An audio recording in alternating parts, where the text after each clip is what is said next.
At the beginning of the movie, we see two brothers who created a school where good magic was taught on one side and bad magic on the other. The school was called the School for Good and Evil. One day, the brothers started fighting using magic. The evil brother used a strong blood magic to hurt the good brother. In the end, the good brother threw the bad one from a high place. After that, we meet a girl named Sophie who lived with her father and stepmother. She was very beautiful and wanted to go to a fairy world and become a princess. Her best friend was not pretty, and people called her a witch because of her messy hair. Even though they were very different, they were good friends. One day, they went to school and then to a bookshop. Sophie picked fairy tale books, and her friend picked books about witches and ghosts. The shopkeeper gave them a magical book about the school. Sophie asked where the school was, but the shopkeeper said no one knows. He told them that many fairy tale stories began from that school. Sophie's friend didn't believe him, but the shopkeeper said a girl from their village was once taken by monsters from the school and was never seen again. Sophie became even more curious and really wanted to go to that magical school. Sophie writes a letter and puts it on a tree. She also writes her and her friend's names. Then she tells her friend about it, but her friend says no. But Sophie really wanted to go. That night, Sophie goes to the tree again, and her friend follows her. Suddenly,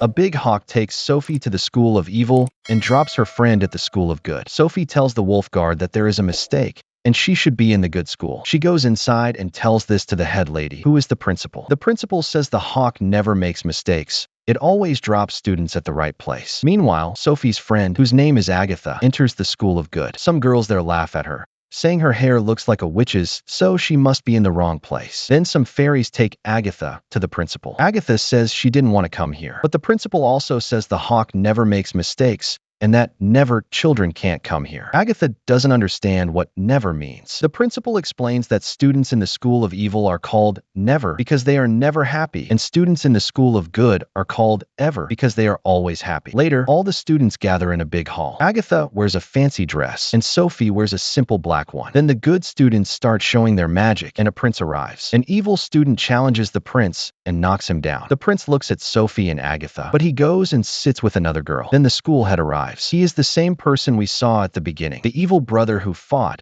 and was thought to be dead. The head tells all the students that they must study hard and get good marks. Sophie and Agatha ask what happens if someone is placed in the wrong school by mistake. The head says, "That's not possible. We don't make mistakes." That night, Agatha sneaks into the School of Evil to see Sophie. She hears the two school principals talking. After they leave, the evil school head appears and says, "Sophie is mine now. He was the one who created the School of Evil and had blood. But how is he alive if his brother killed him? We will find out later." Agatha sees that some girls are bullying Sophie and trying to cut her hair, but Sophie defends herself and fights back. Then Sophie sees Agatha. The two friends go together to a place Storian. No one is there, only a magic book and a flying pen. Suddenly, the good school principal arrives. He tells them that no student has ever come there before. He says they are special and asks why they want to leave. Sophie says, "I don't want to go." She does. "I just came to the wrong school." Agatha wants to take Sophie back with her. She asks if the stories like Cinderella and Snow White are true. The principal says yes, they are real, and those girls studied at this school. He tells Sophie that if she really belonged in the School of Good, the hawk would have taken her there. Sophie replies, "But I am good." The principal tells them that Sophie belongs in the evil school for now. If Sophie finds true love, she will be sent to the good school. After this, the girls tell Agatha that if someone fails 3 tests, they will be expelled from school. Agatha is happy, but then the girl explains that getting expelled means you turn into a monster. When the teacher gives Agatha a smile test, she fails it. At the same time, Sophie is taking an ugliness test, and she also fails. Later, Sophie writes a letter for the prince and asks Agatha to give it to Prince. On her way to forest class, Agatha gives the letter to the prince. In class, the teacher shows them beautiful flowers, but they are dangerous. He also shows a scarecrow in the field and says it comes alive at night. That boy had failed 3 tests. Agatha follows him and sees a storm forming around him, and then he disappears. Meanwhile, in Sophie's class, a girl is bullying her. That girl uses her tattoo to release a small dragon that attacks Sophie. Sophie can only run and try to stay safe. Suddenly, a swarm of bees appears and attacks the dragon. The bees were not normal. They were sent by the evil school head, who also has blood magic. The principal quickly takes Sophie away and tells her she is powerful, but Sophie just wants to go to the School of Goodness. Meanwhile, at the School of Goodness, Agatha asks about the boy who disappeared in the forest. The principal says it's a rule and doesn't answer more. Then, the students are taken to a river with a magical fish who grants wishes. When it's Agatha's turn, she wishes that anyone who wants to go home can leave. Suddenly, the fish turns into a girl and says no one has ever wished for something like this. Agatha's wish broke the magic on her, and then she disappears. A hawk arrives. It's the same one that brought Agatha and Sophie to the schools. Agatha realizes the hawk was the boy who disappeared earlier. Just then, the prince comes and kills the hawk, thinking it was attacking Agatha. Agatha gets angry and punches the prince, saying this is not a good act. It's worse than evil. Later, she meets Sophie and tells her about seeing the evil head. Sophie agrees. The prince overhears their talk. Then Sophie is taken away by the wolf guard, and the evil principal cuts her hair and locks her in a room. There, the evil head appears in the mirror and convinces Sophie to trust only him. She believes him. At the magic ceremony, Sophie arrives in style, takes the magic pin, and now everyone is impressed by her. Even the girls who used to bully her are now her friends. Agatha warns her that beauty isn't enough to win the prince's heart. The next day, Sophie meets the prince while he is practicing archery. He says evil students can aim well, but Sophie hits the target. Though secretly, Agatha used magic to help. The prince is impressed and chooses Sophie to be his queen, but no one else is happy. To test their love, a master says they will be sent into the jungle. If they find each other, it means their love is true. In the jungle, Sophie is scared and walks near the biting flowers, and a scarecrow that comes alive. She screams, and Agatha flies to her as a pigeon to help. Then they hear the prince's voice. Agatha hides, and Sophie goes to him. The scarecrow attacks the prince, and Agatha tries to get Sophie to help, but she is too afraid. Agatha picks up the sword and gives it to the prince, who kills the scarecrow. The prince is angry at Sophie for not helping, and Sophie is angry at Agatha. When Agatha returns, her principal scolds her and asks if she trusts her friend. Agatha says no, but she believes all humans are bad. Meanwhile, the evil head shows Sophie a scene of Agatha saying Sophie is bad, but he doesn't show the full truth. Sophie becomes angry and falls completely under his control. He gives her the dangerous blood magic. Later, it's revealed that the evil school principal was a girl who disappeared 20 years ago from Sophie's town. At the School of Goodness, the prince now chooses Agatha as his queen. Then Sophie appears, but now she looks like a scary witch because of the blood magic. She says she will be the queen and leaves. Sophie has turned the evil school's guards and teachers into toys. The prince tries to attack the school, but Sophie fights back with stronger magic. The evil students become good and beautiful, while the good students become ugly and evil. A huge fight breaks out. Agatha begs Sophie to stop, but Sophie goes to the magical book and pen, planning to kill the good head. But the good head turns into the evil one. He was pretending all along. He says he survived the fall and killed his brother to take his place. He starts to destroy everything using Sophie's power. Sophie finally realizes what's happening and says she didn't want this. She never wanted to kill anyone. Agatha arrives and faces the head of evil, who says, Sophie belongs to me now. You can't take her. But Agatha stands strong and says, you can't hurt my friend while I'm here. The evil head attacks Agatha with a magic pen, but before it hits her, Sophie jumps in front and takes the hit instead. Because both Sophie and the evil head had the same kind of magic, the pen's power separates their magic. Sophie gets hurt. The prince arrives and attacks the evil head, but the head fights back and knocks him away. Together they defeat the evil head, but Sophie dies in the process. Agatha cries beside Sophie. When her tears fall on Sophie's wound, Sophie comes back to life. They are both happy and hug. Now the good and evil students are united. Everyone is happy and starts living together in peace. Then, a magical portal appears. It's the way back home. Agatha tells Sophie, stay here with the prince, but Sophie says, no, we'll go home together. So both girls return to their world and go back to their normal lives. But now, they have magic. And with that, the movie ends.